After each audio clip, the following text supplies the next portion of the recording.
Hey guys, welcome back. Okay, we're watching Kehna, the revisit. Yes, this is Only Desi, one of his latest new ones. So we're going to check this one out. It's funny.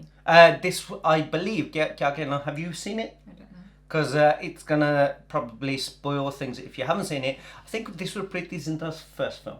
Then I have, because I love her. Yeah, I think this was her first film. And I think Saif Ali Khan was in it, but Saif Ali Khan didn't come across... I think Saif Ali Khan was in it. I'm trying to think... there was another actor in there. I think he didn't come across as the good person in this. If it was bad boy, and he like kind of used her and stuff. There was something. Yeah, I think he slept with her. She was. Yes, I watched it, and she had a baby. That and one. She was to her family. Yeah. Yeah, and a family who obviously I can't remember. I think so. I can't remember that. But obviously they all support her, don't they, or something, regardless of whatever happened. I remember the song they were singing when she's pregnant. Yeah, that. Anyway, we're going to check this one out and see what he makes of it. And you know what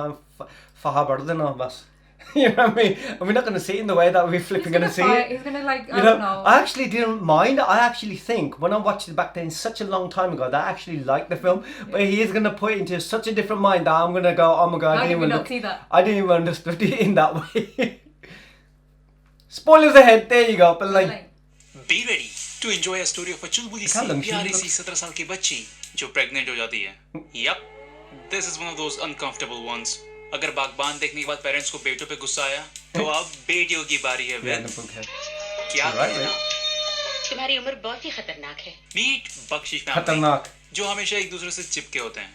ये लोग झुंड में ही घूमते हैं. और इस परिवार की छोटी बेटी है प्रिया, a fearless rebel. मैं नहीं दबने वाली. मैंने वही किया जो मुझे करना चाहिए था.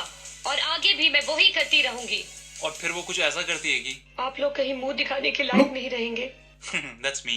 स्कूल के रिजल्ट्स वाले दिन आप लोग कहीं मुंह दिखाने के लायक नहीं रहेंगे. प्रिया सेलिब्रेट कर रही है स्कूल का आखिरी दिन, लेकिन ईला बहुत दुखी है. तब जानने के बाद उसकी फ्रेंड कहती है, साला late. Okay, she clearly said साला चूतिया. Look at her lips.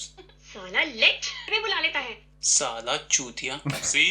और सब जानने के बाद प्रिया ईला से कहती है, ईला क्या हुआ? She just told you. Stupid idiot बेशरम. All right, their lips and the dialogues don't match. Stupid idiot बेशरम. चूतिया साला हरामजादा. लेकिन अच्छी स्कूल की बच्चियां ऐसी बातें थोड़ी करती हैं.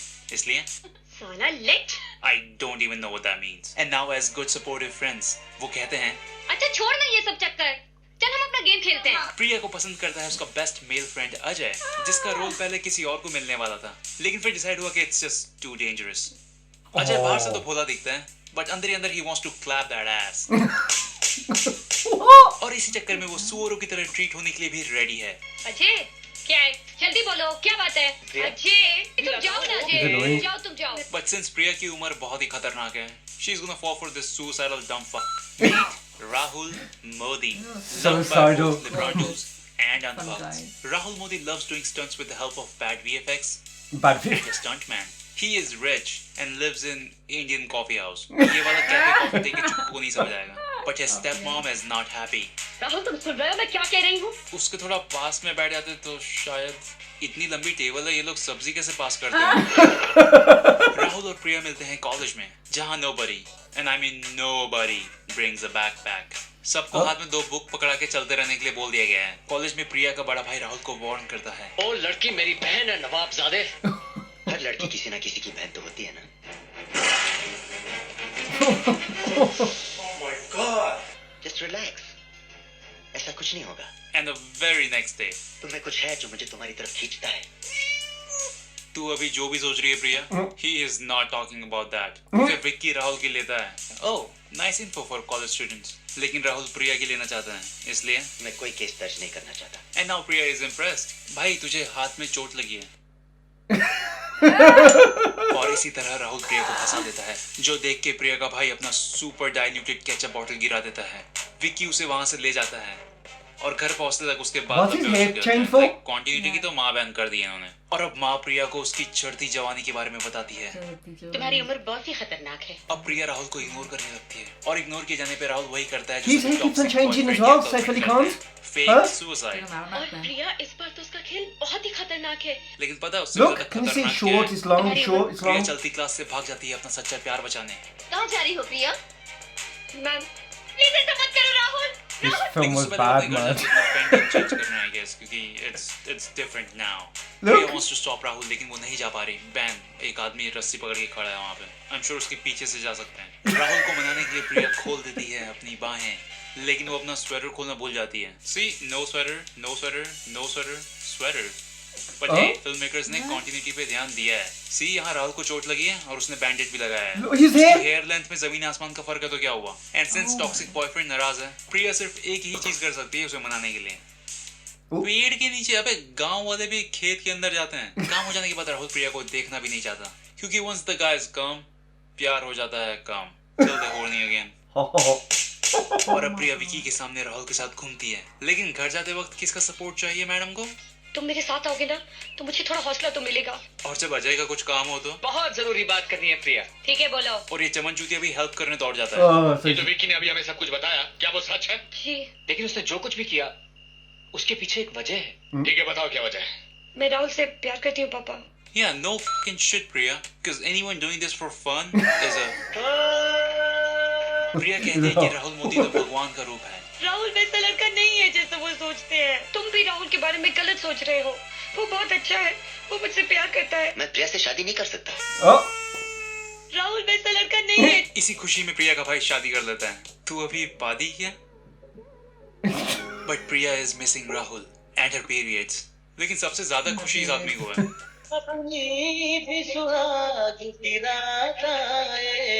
तू कितना डेस्परेट है भाई. प्रिया चक्कर खा के गिर जाती है और डॉक्टर माँ 20 फीट की दूरी से उसे डायग्नोस कर देती है. तुम्हारी उम्र बहुत ही खतरनाक है. प्रिया के पेरेंट्स अबॉर्शन चाहते हैं और प्रिया, जिसका अभी वोटर आईडी कार्ड भी नहीं बना होगा, बोलती है मैं अब बच्ची नहीं हूँ पापा. आगे बढ़ूंगी, कुछ करके दिखाऊंगी. मुझे दुनिया से लड़ना पड़ेगा. मैं लड़ूंगी. 2 minutes later. अब प्रिया के पापा नाराज होकर सभी अननेसेसरी चीजें बैग में भरना शुरू कर देते हैं. अरे बंदर का भी वो क्या करेगा? अच्छा उसका बच्चा खेलेगा. अब प्रिया के पीछे गुंजे लग जाते हैं. And she starts running with the lightest bag in the world. उस बैग में बेटा भी एक रुमाल भी नहीं रखा है. भागते भागते प्रिया अपनी फेवरेट जगह पहुंच जाती है. प्रिया को एक फैमिली बचा लेती है. जब वो मिलती उसके फोरहेड में एक स्क्रैच भी नहीं होता. और शाम तक इस मूवी की कंटिन्यूटी भी मां बनने वाली होगी, क्योंकि फिल्ममेकर्स ने उसको छोड़ो. और यहाँ पापा का दिल डेली व्लॉग्स देख के पिघल जाता है. चलो तुम्हारी दीदी को घर लेकर आते. इसलिए माँ जो 90 में थी, फटाफट अपनी बेस्ट साड़ी, हेयर, ज्वेलरीज पहन के निकल पड़ती अपनी बेटी को खोजने. रात के 2 बजे प्रिया इज बैक होम. अब उसे कॉलेज में परफेक्टली लाइंड अप असेंबली बना के जज किया जाता है. ऐसे क्या घूर रहे हो? कभी 17 साल की बच्ची को माँ बनते नहीं देखा? अब प्रिया को देख के लोग ऐसे भागते हैं जैसे प्रेगनेंसी छूने से फैलती हो. कॉलेज वाले तो प्रिया की बायोपिक ही बना देते हैं. तू कहीं की नहीं रही प्रिया. तू कहीं की नहीं रही. बट आफ्टर रिचार्जिंग विद परिवार की शक्ति, मैं स्टेज पे जाके कुछ कहना चाहती हूँ. नाटक बहुत अच्छा था, लेकिन उसके अंदर की समस्या को एक गलत नजरिए से देखा गया है. Exactly. Finally, she'll talk about age-appropriate sex education. कि कैसे बच्चों को स्कूल में ही प्रोटेक्शन, प्रेगनेंसी, STI के बारे में बताना. मैंने भी कोई पाप नहीं किया. Sorry, what? मैंने प्यार किया है. And now she's making up stories. तभी एक अचानक आवाज सुनाई दी. माँ. मैंने चौंक के इधर उधर देखा पर कोई नहीं था. माँ, मैं तेरे अंदर से बोल रहा हूँ. At this point, Rahul is like, is this bitch gone crazy? And why is she not blaming Rahul Modi? ताली 2 हाथों से बज रही थी. Yeah, why is she blaming? Exactly. And now everybody loves Priya. I like the support, but she clearly did not do well. But she is in pain. Yeah, that's why you're not supposed to be in college. जब college attend करना था तब तो प्रिया को finally propose करने के लिए ready है, क्योंकि according to society she is on discount. Been behind. क्या बोलूं आज? दूसरी तरफ राहुल मोदी भी प्रिया से शादी करना चाहता है. तो वो प्रिया के घर जाता है स्विट्जरलैंड से होते हुए, और रास्ते में वो प्रिया को इमेजिन करने लगता है. हराम को इमेजिन भी ऐसे कर रहा है जैसे वो कोई सेक्स वर्कर हो. यार पहले तो उसके घुटने नॉर्मल दिख रहे थे, अभी ऐसा क्यों लग रहा है कि उसने नी गार्ड ऐसा कुछ पहना हुआ है. राहुल प्रिया से कहता है, मैं आ गया हूँ. I love you, Priya. I love you. बच्चे के नामकरण के दिन प्रिया कहती है, मैं तुमसे शादी नहीं करना चाहती. डोंट यू थिंक ये सब बातें थोड़ा ऐसे प्राइवेट में कर लेनी? Yeah, exactly. और फिर वो सबके सामने अपना फ्रेशली फ्रेंड जोन से बाहर आया हुआ हस्बैंड अनाउंस करती है. उस दिन मंदिर में जब तुमने मुझे प्रपोज किया था, मैंने तो उसी वक्त फैसला कर लिया था. लेकिन अच्छा हुआ कुछ कह नहीं पाई.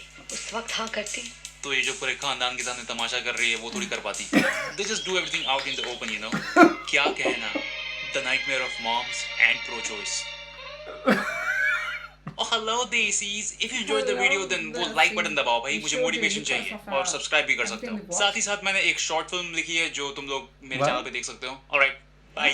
I was just going to say, after watching this same movie like Kehna. He just, yeah. Oh god. Destroyed it all.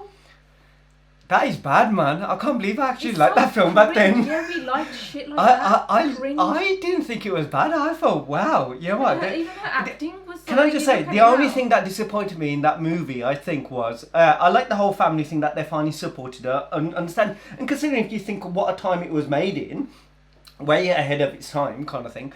The only thing I was disappointed in was, oh my god, why was Saif Ali Khan the bad guy? What I wanted him. Why wasn't he the friend on the side who was supportive, and she went with this? So you really other weren't a film critic then either. You didn't know Jack. You just watched the film just like I watched it.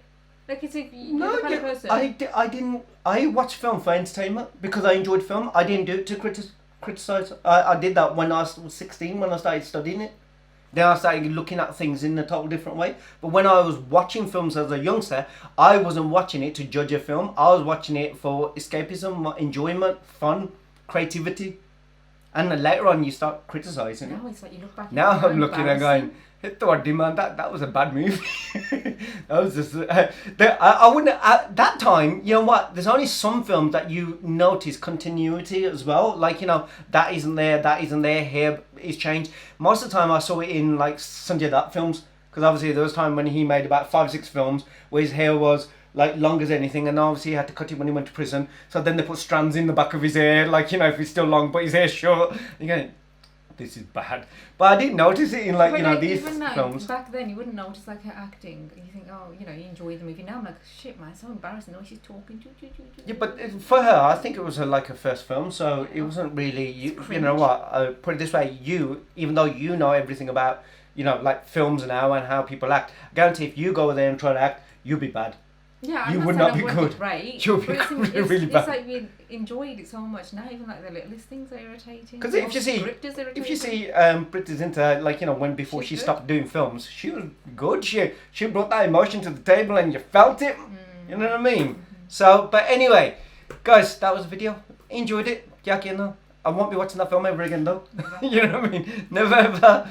Along with loads of other films as well. I think now it's just that if I look at those films back again, I think the way that I see them, it'll be a total different light. I'll be like, oh my god.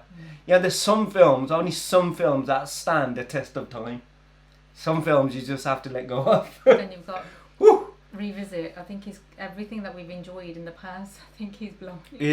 I'm not watching his programs anymore. Nah, he's good. He's very good. Guys, let us know what you guys thought in the comments below. Don't forget to like, share, subscribe. See you in the next one. Bye. Bye.